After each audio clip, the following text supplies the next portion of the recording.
तो सारे पास में एक संविधान सभा थी, 400 350 आदमी उसमें थे, बड़े विद्वान थे, अर्थशास्त्री थे, राजनेता थे, और इनके एक एक लाइन पर बहस होती थी। 3 4 5 बरस तक, वो 2-2.5 बरस तक उस पर 1952 तक बहस भी होते रहा, 1950 तक। और बहस के बाद इनके बहुत सारे ऐसे चीज लिखे हुए थे, उस पर संशोधन कर इन्होंने अंत में कहा था कि भारत का संविधान तो हमसे लिखवाया गया, लेकिन हम जितनी बातों को कहे उसको बहुत सारा छोड़ दिया गया है, हम इससे संतुष्ट नहीं। ये थे डॉक्टर भीमराव अंबेडकर।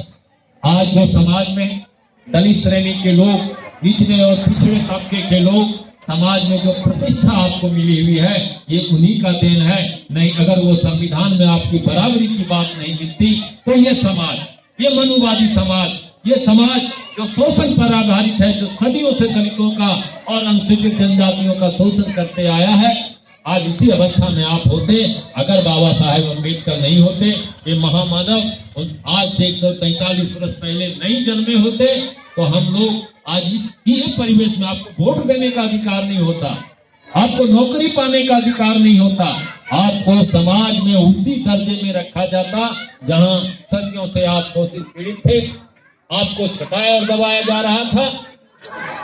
उन्होंने मनुस्मृति को चलाया।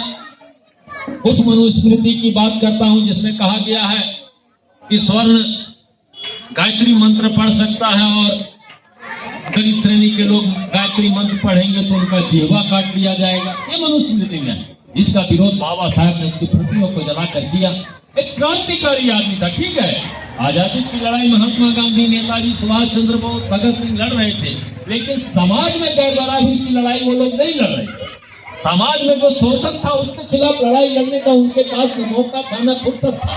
और उस आजादी के महान संग्राम में इन बातों को अगर उठाया, जो समाज में विषमता थी, जो समाज में पिछड़ापन था, जो समाज में गरीब और दलित था, उसका आवाज बन के उस जमाने में, अरे उस जमाने में जिसमें हिम्मत नहीं होती कि कोई दलित श्रेणी का आदमी बराबरी का बात करेगा, कोई कुआं पर चढ़ के पानी खींच लेगा, संभव नहीं था। और उस जमाने में तो उसके लिए क्या किए इन्होंने?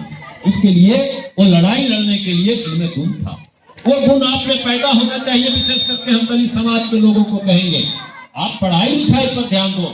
ऐसे नहीं हुआ, अगर वो इतना पढ़े लिखे व्यक्ति नहीं होते तो उनका इतना आदर नहीं होता उस समय। वो गायकवाड़ लोग, वो राजा लोग इनको छात्रवृत्ति देके विदेश पढ़ने नहीं भेजते। आपको पढ़ना पड़ेगा। सबसे बड़ी कमजोरी आपके समाज में यही है कि आप शिक्षा में ध्यान नहीं देते हैं, पढ़ना नहीं चाहते हैं, मेहनत करना नहीं चाहते हैं। बच्चों को पढ़ाइए, लिखाइए और बाबा साहेब अम्बेडकर बनाइए, तभी आपका समाज उठेगा, तभी इस देश में आप बराबरी का। एक बाबा साहेब ने इतना किया, हम आपसे आह्वान करेंगे कि देश में हजारों बाबा साहेब आपके घरों से, महारों के घर से, अलग अलग जो दलित श्रेणी के लोग हैं उसके घर से पैदा हो, पढ़े लिखे। पढ़ना लिखना पड़ेगा, बिना पढ़ाई के आप कुछ नहीं करना। दूसरी चीज, आपको शराब छोड़ना। आप जो शराब पी रहे हैं तो क्या पढ़ाइएगा बच्चों को?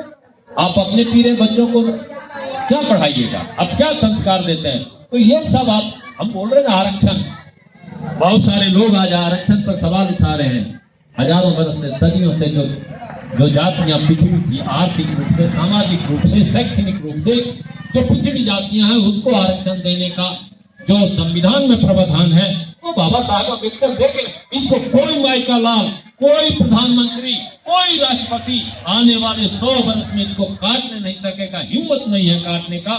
जो लिख के गए वो अटल है और वो रहेगा। आज हम यहाँ पर इकट्ठा हुए हैं, हमको याद आ रहा है हमारे गुरु थे सादेव जी, राजनीतिक गुरु कहता हूँ। हमने जब जनता दल यूनाइटेड में उन्होंने लाया हमको, हम तो पहले समता पार्टी करते थे, उन्होंने लाया, हमको मान सम्मान दिया, हमारे चुनाव में बढ़ चढ़ के हिस्सा लेते थे। आज नहीं है, मैं उनको, वो बराबर हमको हर जगह बुलाया करते थे और मैं उनकी स्मृति को भी प्रणाम करता हूँ, नमन करता हूँ। और इस महामानव डॉक्टर भीमराव अम्बेडकर के कृतित्व को, उनके स्मृति को नमन करता हूँ, प्रणाम करता हूँ और आप सबों का अभिनंदन करता हूँ। धन्यवाद। जय हिंद, जय भीम।